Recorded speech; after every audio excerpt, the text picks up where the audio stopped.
Yesterday we spoke about the reality in the context of spiritual accompaniment, the hurdles that we as accompaniers we face with regard to directives and directives expectation from the accompaniers. So that was a reality in the context of spiritual accompaniment that we yesterday could highlight some of the points. From that, I infer one or two, so a few insights. The first insight could be we as spiritual accompaniers need to be disposed to receive all sorts of directives. If the directive is perfect, then I can direct. No. Even the directive is motivated or less motivated, fearful or confident, hesitant or volunteering, whatever be the type. So we must be ready to receive all sorts of directives. That means we need to be open. Ultimately, we are more for the sick than for the healthy, as Jesus came for the sick, not for the healthy. So that's supposed to be our attitude. Yesterday we were seeing that expectation and they withdraw and we have to pester them, that kind of attitude. We need not have that kind of negative kind of attitude. Yes, we are for them. The last ones, we need to go after them and search for them and we have to help them out. So that's supposed to be the very basic requisite of a accompanier. So that I could sense from yesterday's sharing. After reflecting over that thing, I sense that thing. We all need to be disposed to receive all sorts of directives. We need to be prepared. And secondly, we need to be available even if there are not many takers. Suppose we are assigned maybe say 10 directives.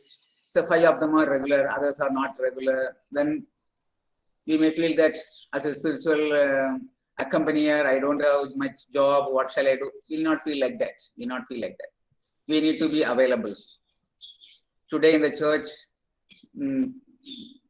listening to confession is less. Many priests are not available. The people say that priests are not available. When you ask priests, they say nobody is coming. So we should be waste time. So that kind of attitude, mutual blame is going on. This should not happen with us. Even if there is one candidate, one directive, I help her out or help him out. That's supposed to be our attitude, our disposition. English also has that kind of attitude. Even if there is one person, I will take catechism or go preach retreat, that kind of attitude. I'm not for a big crowd, point one-to-one. That kind of attitude we need to develop. When he went to home when he was sick from Paris, when you were not there, but he was looking for one or two who wanted to get directions from him, he was guiding. So that's supposed to be our another attitude before we go for guiding somebody. Do not look for candidates as of students of elite class getting admission in the number one school. Second, if I get a good candidate and good directive, then I'm happy. We need not have that kind of attitude. That is outside world, the corporate world, they have their attitude. They want to present the first class or first 10% result, and many are getting medical seat. That kind of attitude. That is not our criteria. That's supposed not to be our criteria. So that is our out of our guidance. People, if they are able to discover themselves and lead a good religious life, that is enough. For that, we need to follow our mission. So these are a few insights yesterday I could draw from our discussions. If you want to add any more insights, you are welcome now.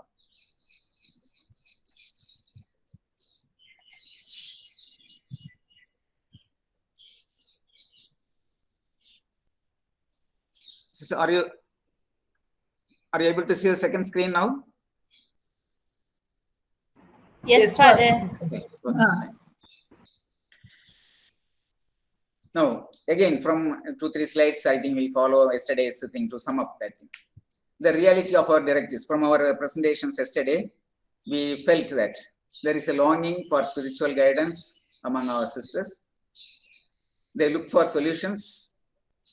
Faith approach is not being understood or focused. Prayer becomes a program. Now, suppose that is the issue, prayer becomes a program. How to settle that thing? Sometimes we in office reading, we go and read, or when we say the personal prayer, we just go and sit and come back, because attendance is the main importance. All should present. That should not be our criteria. Attendance is not our criteria. That means the person is not free, or the community is not giving that freedom to the individual. So we need to give freedom. At the same time, we demand responsibility. The freedom with the responsibility, that I think we need to, it's a risky thing. When you give freedom, people may misuse. But we need to give that, fearing that people may misuse, we put on restrictions that would create more side effects, more consequences, which damages our religious life in a worse manner. So we have to examine, or we have to study where do we face more loss with regard to the religious values. So what we need to do is, what I suggest, such cases when the prayer becomes a program, is a kind of routine thing. What we need to recommend them is to develop a taste for contemplation. We all have done that 1 month retreat, so we have the taste of contemplation. For example, with regard to the contemplation, when you say rosary, as we contemplate on the mysteries, all the mysteries already we have meditated during the time of long retreat. So now this is an occasion when we contemplate on a mystery or in the rosary, we can recollect those experiences, what we had at the time of 1 month retreat. Or if you forgot, we can take it again on our personal meditation. Maybe 1 week time we can complete this. Daily when you take one, within a month we can finish that again. Daily one mystery for our meditation, personal meditation, and relive those experiences, what you had at the time of long retreat, and make it that thing, kind of thing. So into contemplation. So once it become a habitual thing, then it is easy to pray. The prayer becomes more meaningful, more of thing. Otherwise it will become dry. So even if we recite rosaries, it will be meaningful. We can contemplate. Then what we contemplated will be at our back of mind, then we pray. Say Annunciation, for example, Annunciation. Then what happens? Where are you there at the moment with the mother, with that little girl, Mother Mary, and the angel appears, and what was happening there, and what was your own personal reactions or the feelings? We become aware of that. That will flash back over there. Then we meditate or recite the rosary. It will be more meaningful. So this will not be seen outside, but each one will be cherishing those experiences. That will manifest in the form of life. So how to make this prayer as a kind of a personalized one, cherishable one, and from which one can draw consolation. So this is one method I propose. You find your own ways, but that we have to come out of that kind of the program kind of attitude. Prayer time is a kind of programmed one. It should not be like this. But we have to take effort. We have to train our directees, or we have to prepare directees to move away from that kind of program kind of mindset. Then there was a point that interesting vocation story. Each religious, all of us will have our own unique vocation stories, but they feel that problems are stronger to live out that vocation. But it is not true. It cannot be true. If we rely upon our vocation story is powerful, God's call, then all the problems are, compared to this thing, are all minimum. So we need to have that kind of strong experience. That once we have that kind of experience, it is a kind of resurrection experience. Jesus underwent all suffering. Then at the end, there is resurrection. So that means death has no power over the life. So that spirit we need to impart to all our directees. The problems all can be solved, or all can be turned into kind of victorious kind of thing. When you are frightened of these problems, then the problems will overpower us. So then media and community, other issues. Media is an issue, community life is an issue. All can be settled. When you throw the problem, and when you make the problem your own and a personalized thing, there will be a solution. When you personalize your own vocation, the giftedness, then the problems can be solved. From your strength, the problem can be solved. So you have to prepare them. You have to prepare them. So all of us are aware of it, but sometimes this will overshadow this thing. Those moments we have to make them aware. No, trigger out the original grace, powerful grace of vocation. So this is our job. This is our job. But it's on and off. We go down. When you look at our own life experiences, there will be ups and downs. There will be crisis. There will be more enthusiasm. We all experienced. So keeping all this in mind, we need to have more faith in them, and they can come out sometime or somewhere. So we need to strengthen their positives, who we are. Our vocation is God's call. When God is with us, He will not abandon us. So that message we need to constantly inculcate in them. Whenever they come to us, we can give kind of summary so that they will relive those experiences and they become stronger. Then hesitate to come. How to make them willing? Lack of knowledge of the people. So how is it possible? That is, you have to build up confidence.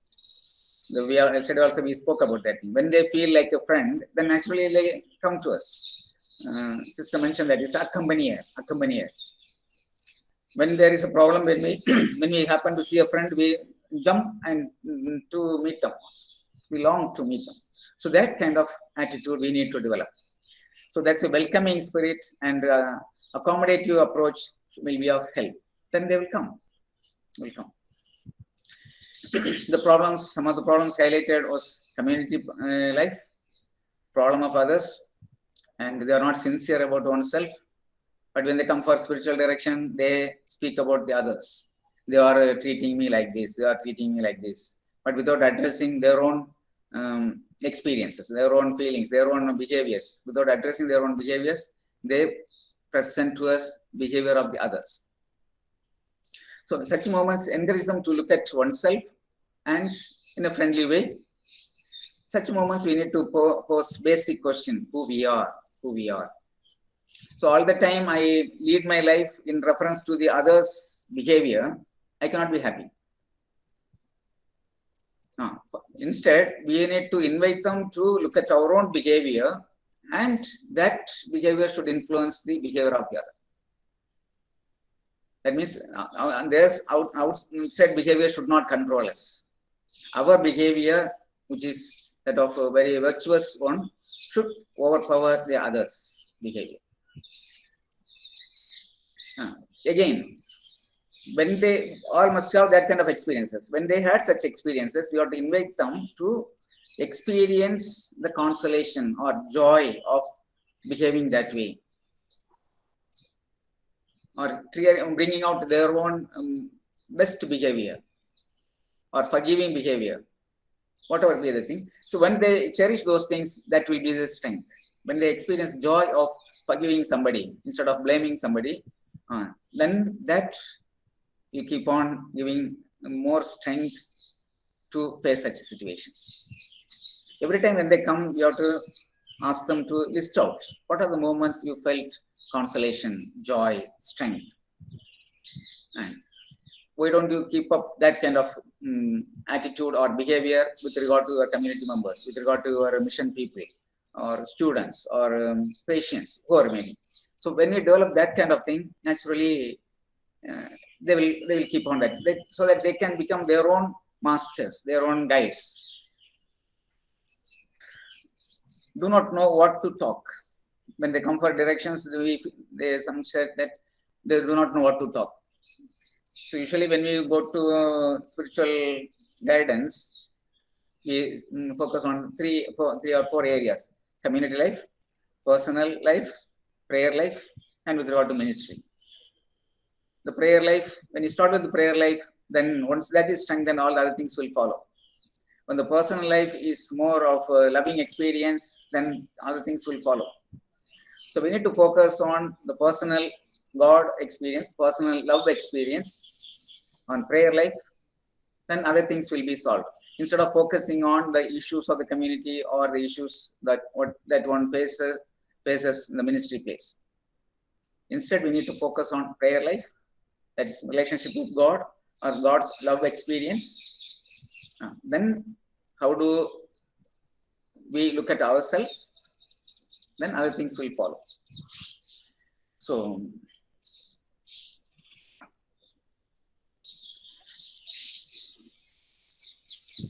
then from the accompanyer's point of view, how do we approach to a reality? Reality is that when they come with emotions, keeping the faith aspect secondary. How do we respond to them? How do we prepare them to address their own position? Whether they will be enslaved to their emotions or they will be strengthened by their faith. So the reality of being enslaved to emotions or being strengthened by faith. So that we need to make them realize, we make them understand when they come to us. But there is psychological immaturity, then spiritual growth may not be possible. Yes, this is a fact. Then we have to start with the psychological kind of thing.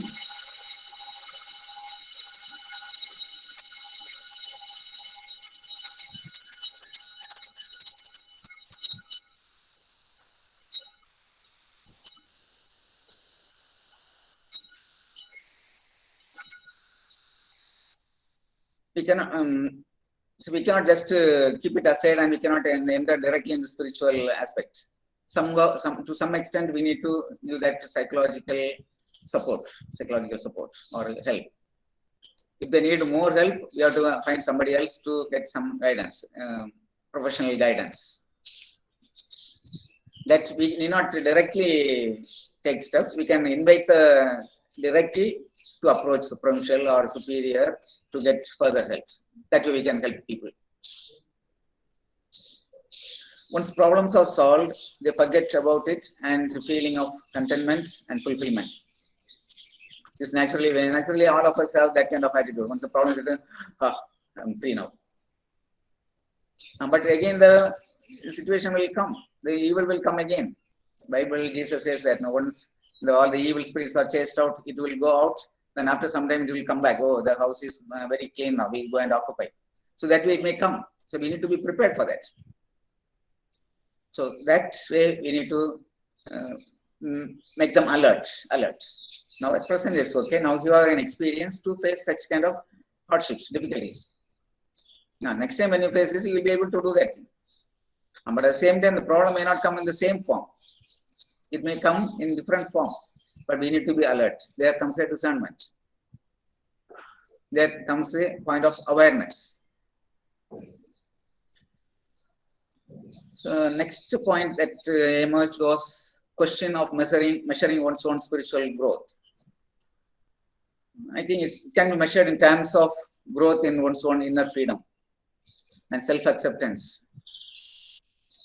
And that the spiritual guidance is not result-oriented.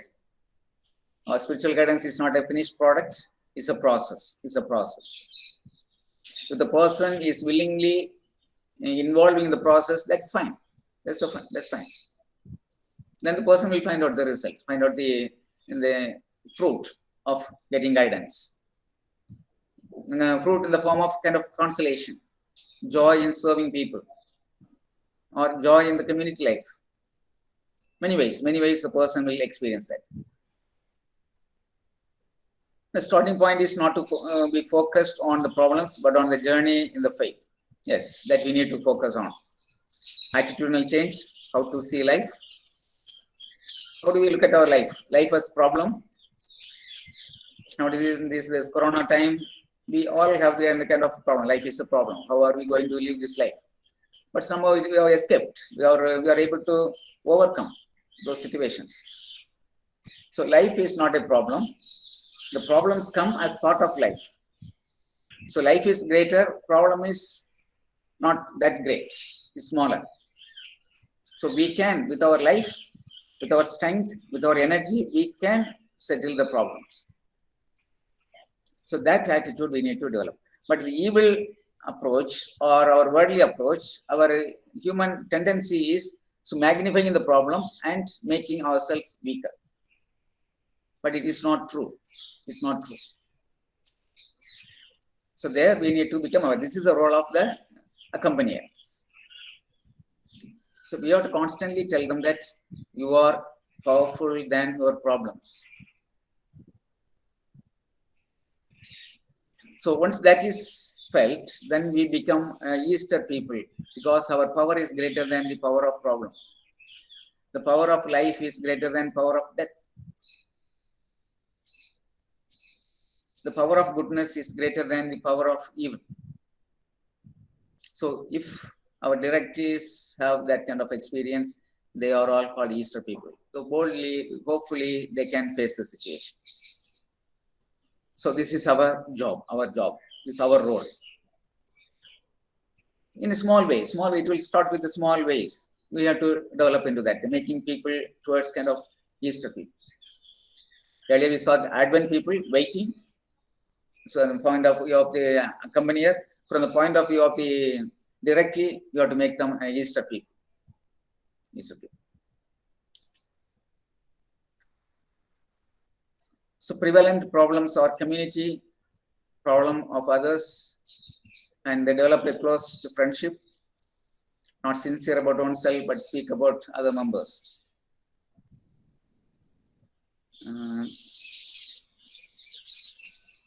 So such cases, we can ask them to look at their own vocations.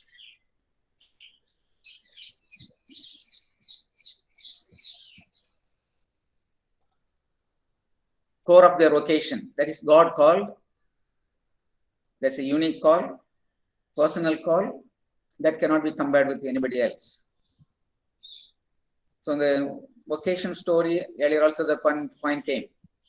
All have their unique and powerful vocation stories, but they are caught up with their problems. So constantly we need to refresh that initial call, the first call. The moment when we are called, what was the call? That time we are able to fight against our own parents who didn't want to leave us for this vocation, this religious life. Many occasions will happen like this. Parents refused to allow us, resisted, but with that inner strength we came forward. Many occasions. But we need to retain that kind of thing. The initial call, the zeal, initial zeal should be retained, refreshed.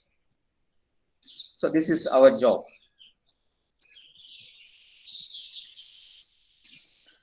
Accompaniers experience and again. So narrow down the problem. So in order to narrow down the problem, we need to find out the cause of it. What is the cause? So most of the time the cause is not outside, it is within.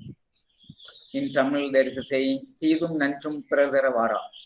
Nallado Kittado, it won't come from outside. Whether it's good or bad, it won't come from outside. It is within.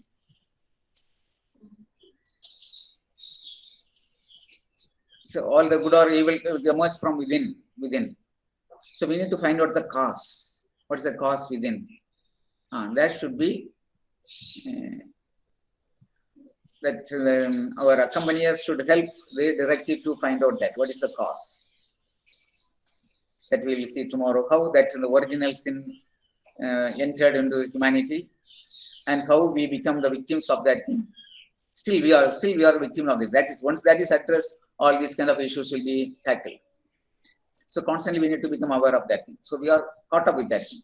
We need to be liberated from this. And Jesus is a liberator who brought us that wisdom or model. So we need to follow that model to get rid of that problem. Spiritual accompaniers are not involved in the assessment process. That's a good thing. It's good practice to be followed strictly. That's the directive should be sure of it, that whatever I share, we do not reach our administrators. So that should be, we should be at that kind of confidentiality. Confidentiality is essential from the accompanyer's side. The distancing of directives may be due to the terminology used. Yesterday we saw that. Accompanier or soul friend with whom one can share any nonsense for that matter. We need to have such mindset. They can come and share anything. That sense, we should be like a kind of a dustbin. They put a good thing and evil thing, but we need to process it and give them with good things. Like washing machine, they pour everything. When they go out, purified and fresh. The expectation of the guide with regard to growth, let us keep this in mind. It is a process, and we look at our own life experience. We have grown up to this level. We have gone through various stages. So we need to become aware of our own growth process. We have grown and we are able to help others to grow. And the congregation has trusted us in spite of all our limitations. We need to have that kind of magnanimity. So self-discipline becoming low. Today that aspect is becoming low. It involves communitarian dimensions or aspect too. So community should have, suppose a community has a discipline or a timetable, that all should follow. If there is some kind of understanding, it should be informed to everyone. It should be known to everyone in the community, so that it will be a kind of common kind of thing, so that discipline will not be a question in that sense.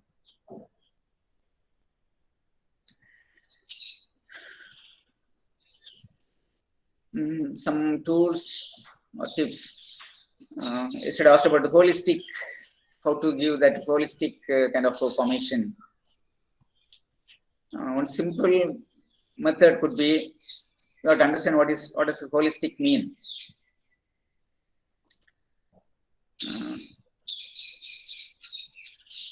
Suppose your holistic person is presented to our formies. How do they assess? How do they assume somebody as a holistic one? To me, I feel that the person is a joyful person. The person is a joyful person, irrespective of whatever things happening to him or her. The person is joyful and experiences deeper level of consolation when the person is holistic. And it is achieved through discernment. To make a person holistic, the person must grow in discernment. Again, it is our job to help the person to grow in discernment. To help the person grow in discernment is helping the person to discover the inner movements. That's why when they come to us, we need to invite them to present their own inner movements, maybe for the last interval, since they met us last. So what are their predominant experiences? Consolation or desolation? What caused? What thought? What event? You have to make them become aware of these things. If the person had a greater level of consolation, the person is growing that spiritual level. That means the person is growing holistically. So that you have to bring to their awareness, and you have to ensure that you are growing. That the person should feel it. At the end, they should feel that, I was not aware. Now you have brought to me that awareness. I'm happy about that thing. And the person go with that kind of conviction or confidence, and they can face life. So this is one aspect. We can share. We have different aspects we can present to the forum. Then tips to nurture within and in our words the faith experience. How to nurture the faith experience? For that, we need to use examine. The Ignatian tool. It should be used formally, informally, and it should become a habitual one. So these are all prayer life. That is when we sit in prayer, or when you see that office reading as a prayer. Yes, of course, that is prayer. It's vocal prayer. At the same time, as we walk along, maybe 5 minutes from our office to our residence, when you walk along, what do I think about that? Or if I think about the work, then I will not be able to enter in that. When I return from my office to my dining hall, I think about that, what happened today. So I walk back for my meals, then that time itself I pray, I thank God, I examine, I cherish the consolation of the day, then I come back. So it should become a habit. So that kind of habitual formation is essential. Then this can be done through our spiritual directors or spiritual accompaniers. So this can be done. Other requisites could be the constant transformation in the system of administration. So constantly, I think every year we make, or frequently once in 5 years or 6 years, we go for refreshing our own charisms. The Pope has been calling us to go to the roots, So that is very essential aspect of our religious life, going to the roots. That means getting the mindset of our founders spirit. So once we get the founder spirit, we will be rooted in prayer. We will be involving more in mission. Both cannot be separated. The mission and prayer life cannot be separated. But what happens eventually, our attention will be more on our work, because through the work we can prove ourselves. I am efficient. But the real charism is to prove that you are effective. Effective in the sense, 8 hours of work, I am committed. That's all. I don't bother about success or failure. So that our superiors, community superiors, or team leaders, or provincials, they should have that kind of approach. Whenever they meet their sisters, or in the community life, whenever they have a community meeting, they should emphasize on that. There comes a care for the person and care for the apostate. Both will go together. Sometimes when you overload our junior sisters with the task, naturally they will feel tired. They are not missions. Even the missions will break down. So we need to have that kind of a very gentle approach. When we give that gentle approach, if they misuse it, we need to be strict. So that is from our point of view, the community or administrators' point of view. We need to be gentle and strict. So that's an Ignatian. In this context, that Ignatian paradox would be of help. That is, we need to keep that in mind when they come for direction. We need to put them in that work as if everything depends on God. I do my work, that's all. The result is in the hands of the Lord. I don't bother about the result. I have done my work, 8 hours, yes. I have to be in the office. I was fully in that office, fully available. Or when I am in the community, I am available for the needy. Or when somebody is sick, I cared for them. So that part of that thing is. And pray as if everything depends on you. I pray. My prayer life is myself. I sit. That's my thought. When Jesus tells his disciples, when you pray, go to a room, close everything, and you pray. That's your contribution, your role. You not show it to everyone. You take responsibility and pray. And then God will provide us that. So that's supposed to be our thing. Our prayer, our prayer should be, otherwise the superior will question us. Or when the provincial visits, I have to give account of it. So I pray. This is not free life. This is not this. So we have to make the directives free with regard to this. Suppose you are not able to pray, tell your superiors or provincials, I am not able to pray because of these things. The provincials and superiors, they should have the mindset to understand the subject. So that need to be careful. Then faith that does justice. Justice in the sense apostolate. I have faith in God, I involve in my work. So that is faith and apostolate or mission should go together. Otherwise, I have faith in my own achievement, then I work for results. Then there will be a tension. I cannot be at myself. I cannot be joyful. Then naturally, all the time I get irritated. When I meet my superiors or community members, I get irritated. So we need to bring our own directives, this clarity. So again, you have to go back to our original occasion. You have to, sometimes we need to make them redefine their own occasion. Sometimes we feel like I can help people. When I become a religious, I can help people. Fine. Helping people is not alone our mission. As a religious, I need to experience God first.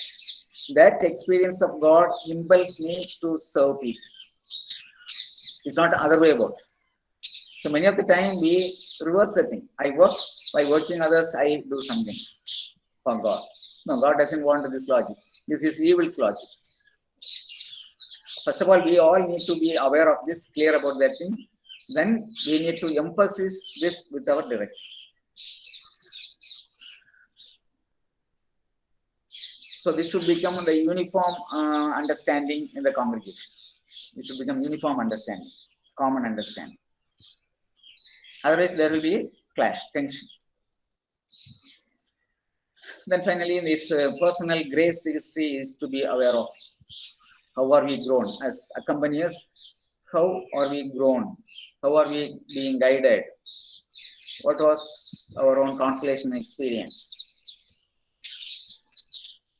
How we are friendly with our accompanier. So those experiences will help us to reorient ourselves to give better service to our directives. So in this context, we need to, when the directives come to us, we need to become aware of the socio-cultural situation today. The culture has, I just highlighted 6 dimensions. We can add many more dimensions. Technological dimension. So one of the issues is media influence in our directives, even us. So technological influence, the economic influence. It depends how, from which background we come from. That also will affect us. We need to become aware of those elements when directives come to us. And political thing, our background, political in the sense making a choice, decisions, or decide for something, somebody else. Then institutional, social, the values and beliefs, all these elements will affect us. So every individual is being influenced by all these elements, but various levels. So we need to put permutation and combination, then it will be different. So we cannot apply the same formula with everyone, same mold with everyone. Each one has his own mold. Some people are more influenced by technological things, some people more influenced by the belief aspect, some people more affected by the economic background. So various elements. So each one will be guided by going back to the root, that is the vocation history, the grace history of the individual. So you cannot see the dimension of the culture or society as you can see an individual person. So it is hidden, it is not seen vividly, but we need to sense it and make them realize, make them find out that they may be influenced by any of these elements. They may not be aware of it, but we need to bring to their awareness. So why we need to go for spiritual accompaniment? What is the need of it? There's a Tamil song goes like this. எந்த குழந்தையும் நல்ல குழந்தைதான் மண்ணில் பிறக்கையிலே, அது நல்லவராவதும் தீயவராவதும் மண்ணில் வளர்கையிலே. So every child is good when it is born in the world. Everyone is good. Why it is good? Because we need to have this understanding always. Whenever we meet our directives, we need to have this understanding.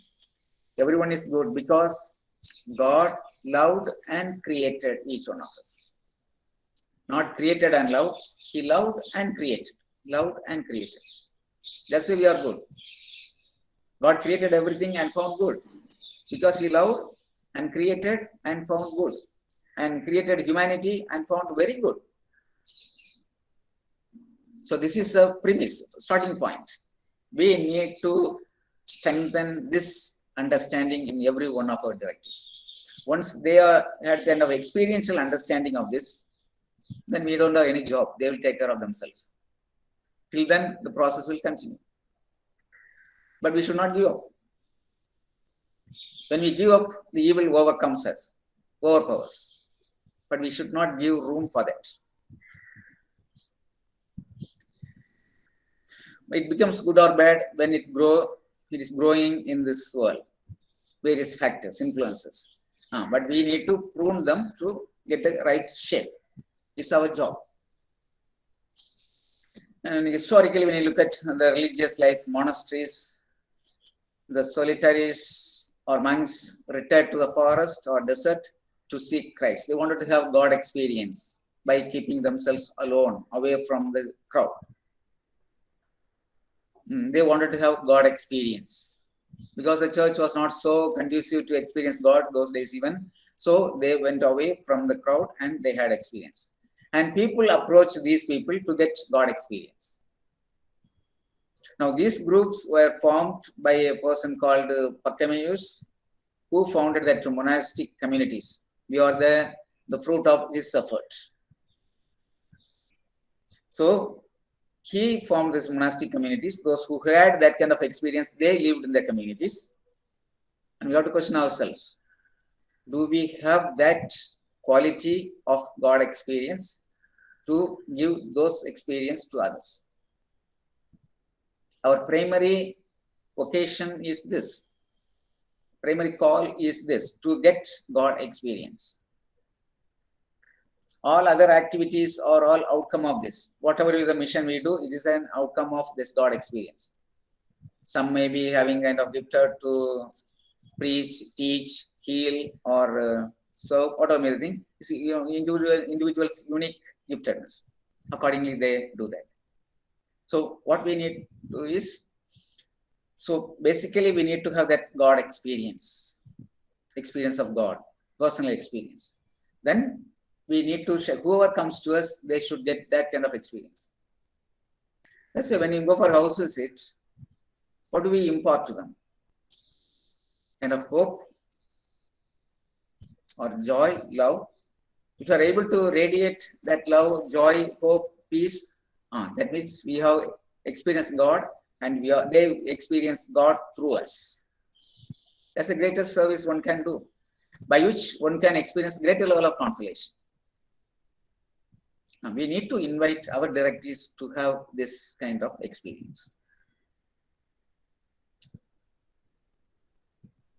And vocations are gifts of God, but a gift conditioned upon our efforts to discover and raise them up.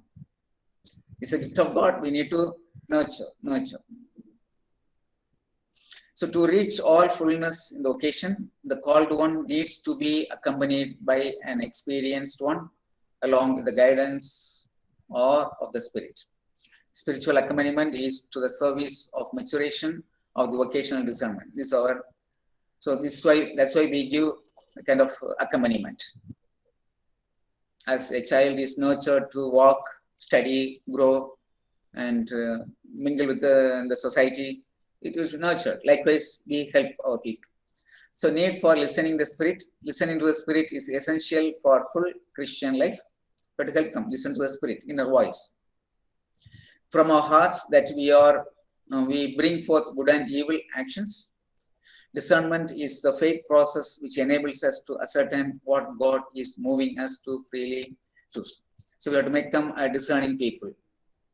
So to make them discerning people, accompaniment is essential because sometimes we don't understand the inner movements. Ignatius struggled to identify his inner movements with the help of his own lights. He sought for that and he was able to get that.